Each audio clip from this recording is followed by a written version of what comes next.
Бәйина сүресі. Рахман, әрі аса рақымды Алланың атымен бастаймын. Мейлі кітап иелерінен, мейлі мүшріктерден болсын, Құранға және Алла елшісіне сенбей, күпірлік еткендер өздеріне айқын дәлел келгеннен кейін ұстану керек болған тура жолдан тайды. Тән мен жан тазалығына ие жандар ғана ұстай алатын, қателік пен қайшылықтан, жалған атаулыдан ада пәк парақтарды оқып, ақиқатты насихаттаған, Алла тарапынан жіберілген елші келгеннен кейін біліп тұрып тура жолдан тайды. Ол парақтарда иман және өмірге қатысты керемет тәлімдер мен үкімдер бар. Кітап иелері өздеріне ақиқаттың айқын дәлелі келгеннен кейін өз араларында қырық пышақ боп бөлінді.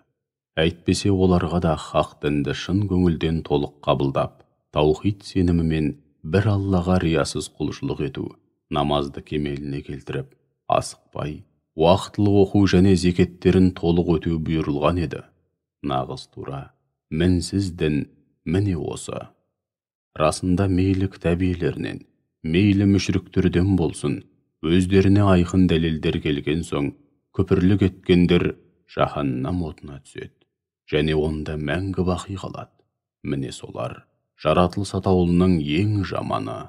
Ал керісінше, иман келтіріп, игілікті істер атқарған шын ізгі жандарға келсек, міне солар күллі жаратылыстың ең абзалы, ең қайырлысы. Олардың сый-сияпаты Раббыларының дәргейінде, жайқалған бау-бақшаларының арасынан және зәулім сарайларының түбінен өзендер ағып жататын мәңгілік адын жәннат бақшалары. Олар онда мәңгі бақи қалады. Алла оларға разы, олар да Аллаға дән риза. Міне, осынау разылық мәртебесі Раббысына тиісінше тағзым етіп, одан шын именетін ізгі жандарға нәсіп болады.